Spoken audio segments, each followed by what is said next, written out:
Assalamualaikum warahmatullahi wabarakatuh.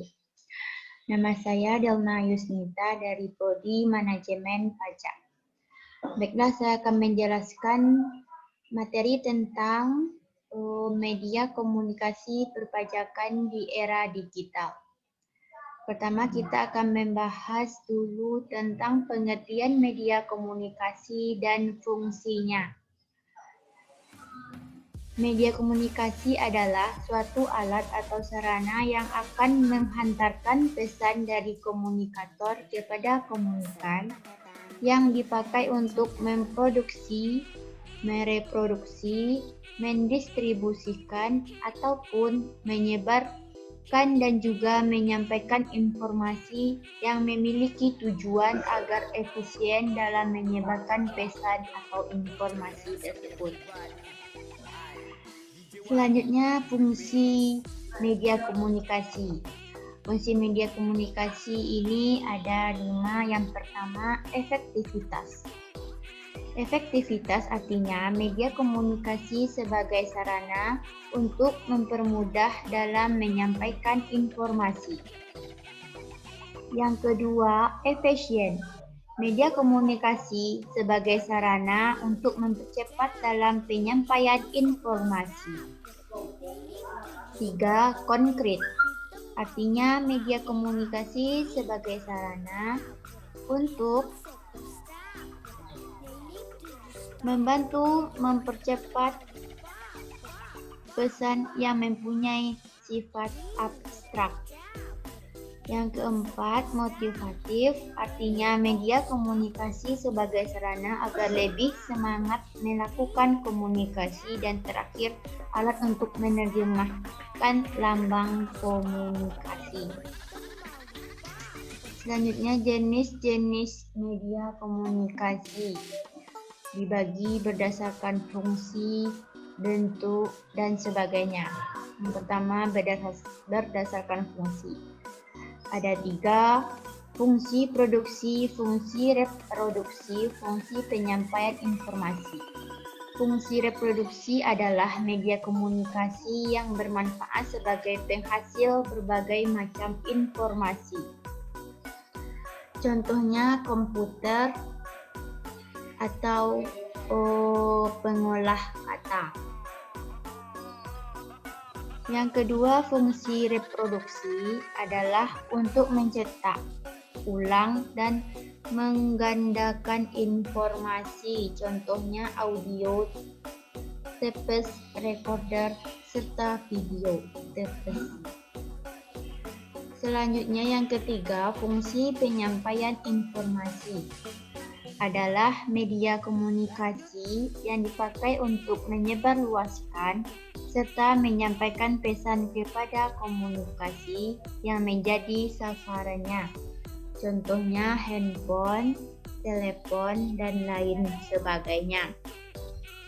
Selanjutnya berdasarkan bentuknya. Ada 4. Media cetak, media audio, media visual, dan media audio visual. Media cetak adalah media berbagai macam barang yang dicetak dan bisa dipakai sebagai sarana untuk menyampaikan suatu pesan informasi. Contohnya surat kabar, koran, brosur, dan lain sebagainya. Yang kedua, media audio adalah suatu bentuk media yang informasinya hanya dapat disampaikan melalui indera pendengaran. Contohnya adalah radio. Yang ketiga, media visual adalah suatu bentuk komunikasi yang penerimaan pesan informasinya hanya dapat disampaikan melalui indera penglihatan. Contohnya yaitu foto. Yang keempat, media audiovisual adalah suatu bentuk media komunikasi yang dapat dilihat sekaligus didengar. Contohnya televisi atau video. Berdasarkan jangkauannya ada komunikasi, media komunikasi eksternal, dan media komunikasi internal. Media komunikasi eksternal ini menjalin hubungan dan menyampaikan pesan informasi dengan pihak-pihak luar.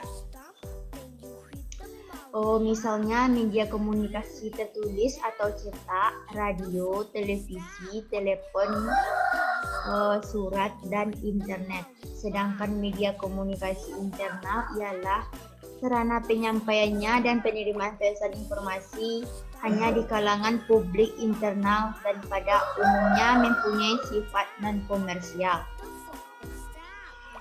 Contohnya di sini seperti surat, telepon, papan pengumuman, majalah, media komunikasi cetakan yaitu printed material atau media pertemuan dan pembicaraan.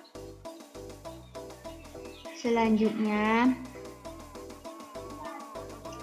berdasarkan sasarannya ada dua media komunikasi umum dan media komunikasi massa. Media komunikasi umum ini merupakan alat komunikasi yang dapat ditujukan kepada sasaran tunggal, kelompok, atau massa. Contohnya dari media komunikasi umum ini adalah telepon, telegram, surat, email, dan sebagainya. Selanjutnya, media komunikasi massa ini merupakan alat komunikasi yang digunakan khusus untuk tujuan komunikasi massa. Sifatnya yaitu komunikasi satu arah. Contohnya di sini media cetak, media audio visual, dan media luar ruangan seperti spanduk dan sebagainya. Macam-macam media komunikasi atau bentuk dari media komunikasi ada 4. Media komunikasi audio, media komunikasi visual, media komunikasi audio dan visual, dan media cetak. Selanjutnya ada satu lagi, menurut jenisnya itu ada 3 media komunikasi audio, yaitu suatu alat komunikasi yang dapat ditanggap melalui alat pendengaran. Yang kedua, media komunikasi visual, yaitu alat komunikasi yang ditanggap melalui alat penglihatan. Yang ketiga, media komunikasi audio visual, yaitu alat atau komunikasi yang dapat dilihat dan didengar. Selanjutnya, karakteristik dari media komunikasi ini ada 5. Ada publisitas, yaitu disebarkan kepada publik atau khalayak orang banyak.